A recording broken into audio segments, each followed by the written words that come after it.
ഈഴവ സമുദായത്തിൽ നിന്ന് മുഖ്യമന്ത്രി സ്ഥാനത്തേക്ക് ഉയർന്നു വരുമെന്ന് കരുതിയിരുന്ന ചില പേരുകളുണ്ടായിരുന്നു. ടി.കെ. രാമകൃഷ്ണൻ, സുശീല ഗോപാലൻ, കെ.ആർ. ഗൗരിയമ്മ.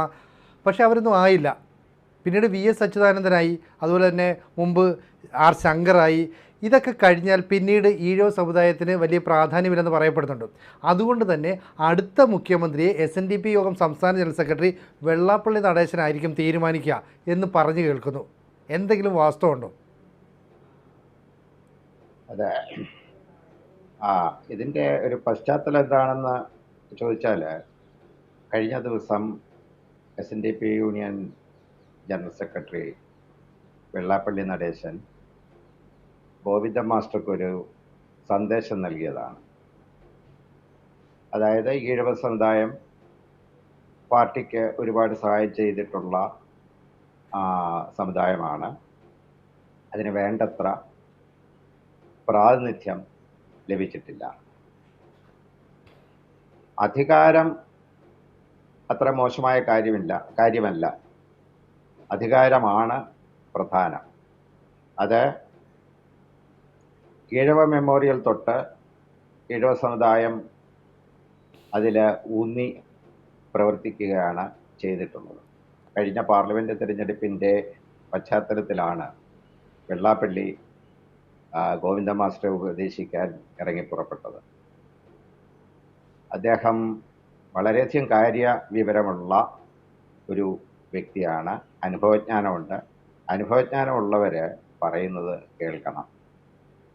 കഴിഞ്ഞ തെരഞ്ഞെടുപ്പിൽ അദ്ദേഹം തെളിച്ചു പറഞ്ഞിട്ടില്ലെങ്കിൽ പോലും ഒരു കാര്യം നമുക്ക് ഉറപ്പിച്ചു പറയാം. ആലപ്പുഴയിലായിരുന്നു അതിൻ്റെ ഒരു ടെസ്റ്റ് ഡോസ് തെരഞ്ഞെടുപ്പ് നടന്നത്.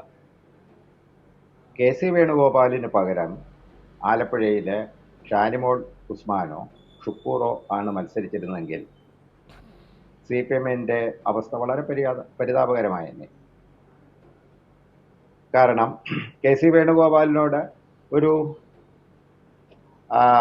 ആനുകൂല്യം ആലപ്പുഴക്കാർക്കും ആലപ്പുഴയിലെ ഈഴവ സമുദായത്തിനൊക്കെ ഉള്ളത് കൊണ്ട് മാത്രമാണ് അദ്ദേഹം 10,000 വോട്ട് കുറഞ്ഞാണെങ്കിൽ പോലും, അതായത് CB ചന്ദ്രബാബുവിൻ്റെ വോട്ടുമായിട്ട് തട്ടിച്ചു നോക്കുമ്പോൾ 2014 വിജയിച്ചത്. അദ്ദേഹത്തിന് പകരം മറ്റാര് നിന്നായിരുന്നെങ്കിലും നിൽക്കാൻ സാധ്യതയുള്ള രണ്ടുപേരുടെ പേരാണ് പറഞ്ഞത്. അവരുടെ തർക്കം ഒഴിവാക്കാൻ വേണ്ടിയിട്ടാണ് ആയവണം KC അവിടെ സ്ഥാനാർത്ഥിയാകാൻ സമ്മതിച്ചത്. ഇത് ഒരു സൂചന മാത്രമാണ്. അപ്പോൾ അതിനുള്ള കാര്യമായിട്ട് വെള്ളാപ്പള്ളി പറയുന്നത് CPM മുസ്ലിം പ്രീണനം നടത്തുന്നു എന്നുള്ളതാണ്. മുസ്ലിം പ്രീണനം നടത്തുന്നു എന്ന് പറയുമ്പോൾ വളരെ രസകരമായ കാര്യം എന്ന് പറയുന്നത്, മുസ്ലിം സമുദായത്തിൻ്റെ പ്രമുഖ സംഘടനയായ ഇന്ത്യൻ യൂണിയൻ മുസ്ലിം ലീഗ് UDFൻ്റെ കൂടാണ്.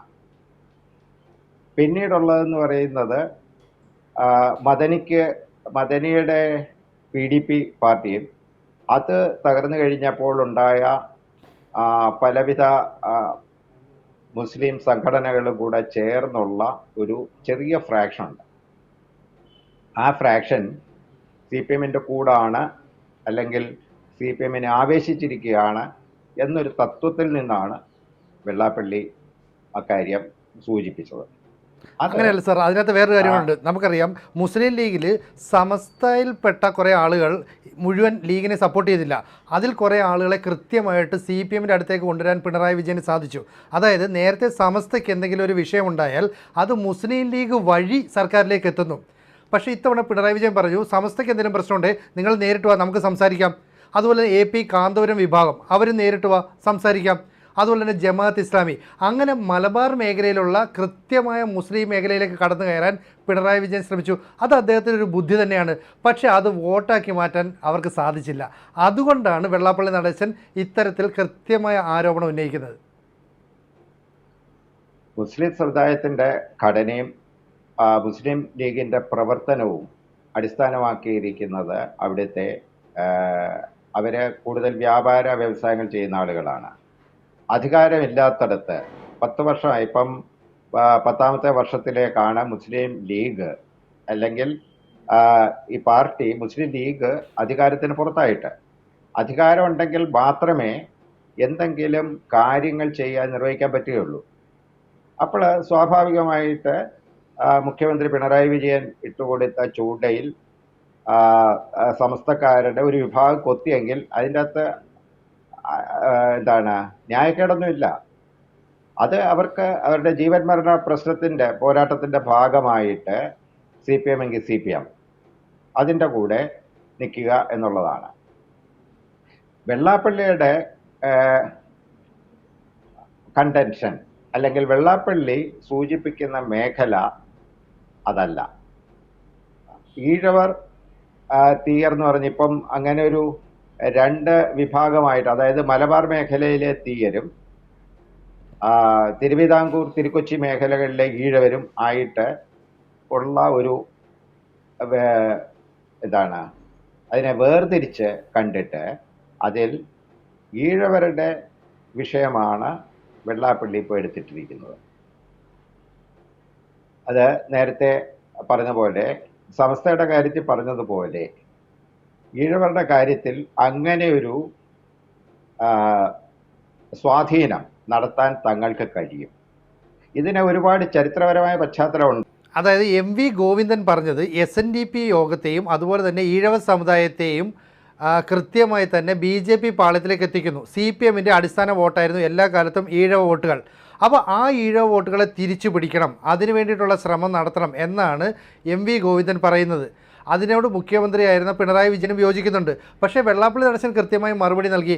അതായത് SNDP യോഗത്തിൽ പ്രവർത്തിക്കുന്ന ആളുകൾ വിവിധ രാഷ്ട്രീയ പാർട്ടിയിൽ വിശ്വസിക്കുന്നവരാണ്. അവർ ഇന്ന ആൾക്ക് വോട്ട് ചെയ്യണമെന്നൊന്നും യോഗം നിർദ്ദേശം നൽകാറില്ല.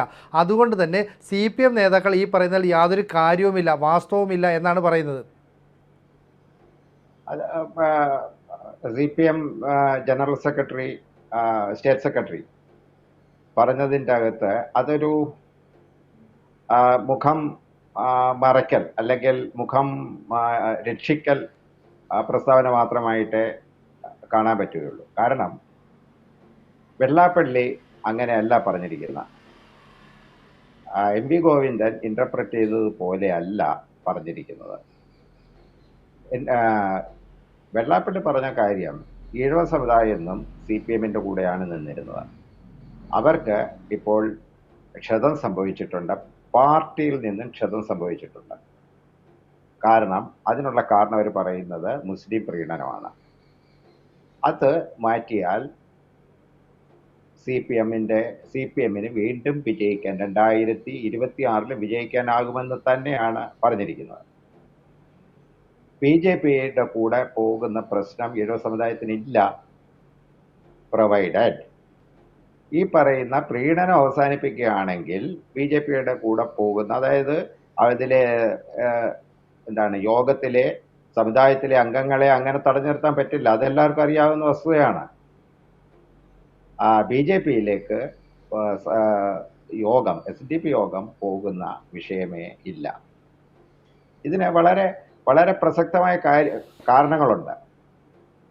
അത് വെള്ളാപ്പള്ളിയുടെ ഉദ്ദേശം എന്ന് പറയുന്നത് സമുദായ ഉദ്ധാരണമാണ്. ഈ സമുദായത്തിനെ അധികാരത്തിൻ്റെയും സമ്പത്തിൻ്റെയും ഉയർന്ന തലങ്ങളിലേക്ക് ഉദ്ധരിക്കുക എന്നുള്ളതാണ് വെള്ളാപ്പള്ളി ഇപ്പോൾ ഉദ്ദേശിച്ചിരിക്കുന്നത്. വളരെ വ്യക്തമാണത്. കാരണം അതിൻ്റെ പശ്ചാത്തലം കൂടെ നമ്മളത് മനസ്സിലാക്കണം. കാരണം ഈ സമുദായം ഒരു 75 കൊല്ലം മുമ്പ് കേരളത്തിലെ പ്രബലമായ സമുദായം തന്നെയാണ് ആയിരുന്നു. കേരളത്തിലെന്ന് പറയുന്നതിനേക്കാളുപരി ഈ തിരുവിതാംകൂറിലെ പ്രബല സമുദായമായിരുന്നു ഈഴവ സമുദായം. അരൂര് തൊട്ട് ആറ്റിങ്ങൽ വരെ നിങ്ങൾ എടുക്കാമെങ്കിൽ കുറഞ്ഞത് 40 മേൽ ഈഴവ പ്രമാണികൾ, ജന്മികൾ, വ്യവസായി ഇത്രയെല്ലാം കൂടെ കൂട്ടുകയാണെങ്കിൽ 100 മേളിൽ വരും. അതല്ല, ഈ ജന്മിത്വം എന്ന് മാർക്സിസ്റ്റ് പാർട്ടി പറയാറുള്ള ആ പരിധിയിൽ നിൽക്കുന്ന വ്യക്തികൾ ഒരു 40 പേരെങ്കിലും, 40 കുടുംബങ്ങളെങ്കിലും ഉണ്ട്. ആ കുടുംബങ്ങൾ അവര് അന്നത്തെ ഒരു നിലവാരത്തിൽ മുകളിലേക്ക് മുന്നോട്ട് പോയിരുന്നെങ്കിൽ ഇന്ന് അവർക്ക് എത്താവുന്ന ഒരു തലമുണ്ട്. ആ തലത്തിലേക്ക് എത്തിയിട്ടില്ല എന്നാണ് വെള്ളാപ്പള്ളി സൂചിപ്പിച്ചതിൻ്റെ ഒരർത്ഥം. ഇനി അത് വിശദമായിട്ട് വേണമെങ്കിൽ പറയാം. കാരണം ഈ പറയുന്ന കുടുംബങ്ങളിൽ ഇവർ അടിസ്ഥാനപരമായിട്ട് കൃഷി പിന്നെ കുറേ പേര് വ്യവസായം, മറ്റ് നായർ സമുദായം പോലെ തന്നെ ഇതിലും വിവിധ തരത്തിലുള്ള വ്യക്തികൾ തൊഴിലെടുക്കുന്നവർ അതിൻ്റെ അകത്തുണ്ടായിരുന്നു. പക്ഷേ ഈഴവ സമുദായം എന്ന് പറയുന്നത് കേരളത്തിലെ വൈശ്യ സമുദായത്തിൻ്റെ പട്ടികപ്പെടുത്താവുന്ന വ്യക്തികളായിരുന്നു.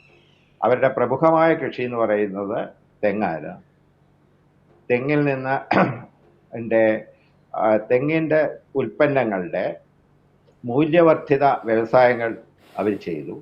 അത് വൻകിട വ്യവസായങ്ങളുണ്ട്. അതായത് തെങ്ങ്, തേങ്ങ, പിന്നീട് വെളിച്ചെണ്ണ, കയറ്, തൊണ്ടിൽ നിന്ന് കയറൊക്കെ ഉൽപ്പാദിപ്പിക്കുന്ന വൻകിട വ്യവസായികളും ചെറുകിട വ്യവസായികളും ഈഴവ സമുദായത്തിൽ ധാരാളം ഉണ്ടായിരുന്നു.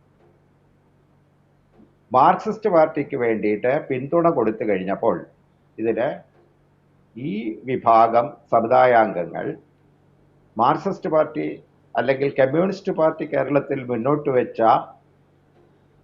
സാമൂഹിക തുല്യത, ഇക്വാളിറ്റി, അത് കണ്ടിട്ട് അവർ കൊടുത്ത പിന്തുണ അവസാനം ചെന്നെത്തിയത് ഈ സമുദായത്തെ ചെത്തുകാരുടെ സമുദായം എന്ന് പറയുന്ന ഒരു മോശം നോഷനുള്ള കാര്യത്തിലാണ് കൊണ്ടെത്തിച്ചത്. അങ്ങനെയല്ല. ആ സമുദായം കുലത്തൊഴിലല്ലേ, അതിനെ അങ്ങനെ മോശം എന്ന് പറയാൻ പറ്റുമോ? അല്ല, കുലത്തൊഴിലല്ല. ഈഴവ സമുദായത്തിൽ വളരെ കുറച്ചു പേർ മാത്രമേ ചെത്ത് തൊഴിലായിട്ട് സ്വീകരിച്ചിട്ടുള്ളൂ. തീയരിൽ വളരെ കുറച്ച്. ഈ തിരുവിതാംകൂറിലെ കാര്യം താങ്കൾക്കറിയാമോ എന്നറിഞ്ഞുകൂടാ. തിരുവിതാംകൂറിലെ തെങ്ങ് ചെത്തുന്ന ഈഴവ സമുദായാംഗങ്ങളും പന ചെത്തുന്നത് ക്രിസ്ത്യൻ സമുദായത്തിൽ നിന്നുള്ള ആളുകൾ, അങ്ങനെയായിരുന്നു അതിൻ്റെ തൊഴിലിൻ്റെ ഒരു വിഭജനം ഉണ്ടായിരുന്നത്. അത് കുലത്തൊഴിലല്ല.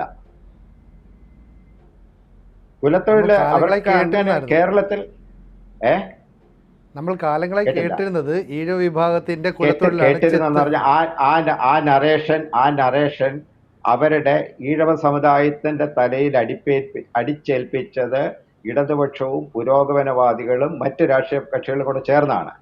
കാരണം ഈ സമുദായത്തിന്റെ ശക്തി അവർക്കറിയാം. അതിനെ തുറന്നു വിടാൻ പറ്റില്ല. അതിനെ തുറന്നു വിട്ട് കഴിഞ്ഞാൽ അത് അപകടമാണ്. അവര് ഭരണത്തിന്റെ അധികാരമാണ് എല്ലാ കാര്യങ്ങളും നിശ്ചയിക്കുന്നത്. അധികാരത്തിന്റെ തലത്തിലേക്ക് വരും. അവരെ ഒഴിവാക്കണം. അവരെ ഒഴിവാക്കുകയല്ല, മെരുക്കി നിർത്തുക എന്ന് പറഞ്ഞ നയമാണ് സ്വീകരിച്ചത്. എന്ന് വരെ 2024 ഏപ്രിൽ 26 കേരളത്തിലെ ജനങ്ങൾ വോട്ട് ചെയ്യുന്നിടത്ത് വരെ. ഇപ്പോൾ ഇതിൻ്റെ അപകടം അവർക്ക് മനസ്സിലായിട്ടുണ്ട്. അവർക്ക് ആ സമുദായത്തിന് അതിൻ്റെ പഴയ പ്രാമാണ്യത്തിലേക്കും പ്രാഗൽഭ്യത്തിലേക്കും തിരിച്ചു പോകാനുള്ള അവസരം വേണം. അതിന് അവർക്ക് തീർച്ചയായിട്ടും അധികാരം ഉണ്ടാകേണ്ടത് ഒരാവശ്യമാണ്. വെള്ളാപ്പള്ളിയുടെ സൂചന അതിലേക്കാണ് നീങ്ങുന്നത്. അതിന് ഒരു കാരണവശാലും അവര് BJP ഡിപ്പെൻഡ് ചെയ്യും എന്ന് എനിക്ക് തോന്നുന്നില്ല. കാരണം ഒരു സംശയം ചോദിക്കുന്നത്, അടുത്ത തവണ ഇടതുമുന്നണി ഭരണം നിലനിർത്തുകയോ അല്ലെങ്കിൽ UDF ആണ് ഭരണത്തിൽ വരുന്നത് അല്ലെങ്കിൽ BJP ആണ് ഭരണത്തിൽ വരുന്നത്, ആരാണെങ്കിലും ഈഴവ വിഭാഗത്തിൽ നിന്ന് ഒരു മുഖ്യമന്ത്രി വരും എന്നാണോ സാറ് പറഞ്ഞു വരുന്നതിൻ്റെ അർത്ഥം? വരണം എന്നാണ് വെള്ളാപ്പള്ളി നടേശന്റെയും ആ സമുദായത്തിന്റെ ആഗ്രഹം. അതിന് അവർക്ക് ന്യായമായ കാരണങ്ങളുണ്ട്. ഐക്യ കേരളം വന്നതിന് ശേഷം കമ്മ്യൂണിസ്റ്റ് പാർട്ടി ഭരണത്തിൽ വരുമ്പോൾ ഇവിടുത്തെ മുഖ്യമന്ത്രി എന്ന് പറയുന്നത് EMS നമ്പൂതിരിപ്പാടായിരുന്നു. പിന്നീട് അത് കമ്മ്യൂണിസ്റ്റുകാരൻ, അതായത് CPI കാരനാണെങ്കിലും C അച്യുതമേനോനായി, നായനാരായി. പിന്നീട് ആണ് VS അച്യുതാനന്ദനും പിണറായി വിജയനും വരുന്നത്. പിണറായി വിജയനെ ഇതിൻ്റെ കൂടെ, അതായത് തിരുവിതാംകൂറിലെ ഈഴവ സമുദായത്തിൻ്റെ ഭാഗമായിട്ട് ചിത്രീകരിക്കാനൊക്കില്ല. അവര് ബ്രിട്ടീഷ് മലബാറിൻ്റെ ഭാഗമായിട്ട് ഈ ജാതിചിന്തകൾ അത്രയും രൂക്ഷമല്ലാത്ത സ്ഥലത്ത് നിന്ന് വന്ന ഒരു വ്യക്തിയാണ്. കോൺഗ്രസിന്റെ കാര്യം എടുത്തു കഴിഞ്ഞാൽ സി കേശവനും ആർ ശങ്കറും കഴിഞ്ഞാൽ വേറൊരു ഈഴവ മുഖ്യമന്ത്രി ഉണ്ടായിട്ടില്ല. എന്നാൽ കേരളത്തിൽ അതിന് യോഗ്യരായ എത്രയോ കോൺഗ്രസ്സുകാരുണ്ടായിരുന്നു. വയലാർ രവി, വക്കം പുരുഷോത്തമൻ, അങ്ങനെ തുടങ്ങി അനവധി പേരുണ്ടായിരുന്നു. CPM ഇദ്ദേഹം TK രാമകൃഷ്ണൻ, സുശീല ഗോപാലൻ, KR ഗൗരിയമ്മ തുടങ്ങി ഈഴവ സമുദായത്തിൽ നിന്നും അവര് അന്ന് അതിനെ അങ്ങനെ സാമുദായികമായിട്ട് പാർട്ടി ചിന്തിച്ചില്ല. പക്ഷേ ഈഴവ സമുദായം അവരെ സങ്കല്പിച്ചിരുന്നു അവർ മുഖ്യമന്ത്രിയാകുമെന്ന്. പക്ഷെ അത് ചുരുക്കം നടന്നില്ല. പറഞ്ഞു കഴിഞ്ഞാൽ അന്ന് ഇതൊന്നും നടന്നില്ല. അതുകൊണ്ട് തന്നെ വരുന്ന കാലഘട്ടത്തിൽ അല്ലെ വരുന്ന കാലങ്ങളിൽ അത്തരത്തിലുള്ള ഒരു മുഖ്യമന്ത്രിയെ സൃഷ്ടിക്കാൻ പിണറായി വിജയൻ അതുപോലെ തന്നെ SNDP യോഗമൊക്കെ ശ്രമിക്കുമെന്നാണ് നമുക്ക് മനസ്സിലാക്കാൻ കഴിയുന്നത്. ഇതുമായി ബന്ധപ്പെട്ട കൂടുതൽ ചർച്ചകൾ വരും ദിവസങ്ങളിലും വന്നേക്കാം. തൽക്കാലം നമുക്ക് ഈ സംസാരം ഇവിടെ അവസാനിപ്പിക്കാം. തീർച്ചയായും. ഓക്കെ. കൂടുതൽ വാർത്തകളും വിശേഷങ്ങളും നിങ്ങളിലേക്ക് എത്താൻ ABC മലയാളം സബ്സ്ക്രൈബ് ചെയ്യുക, ബെൽ ബട്ടണും അമർത്തുക.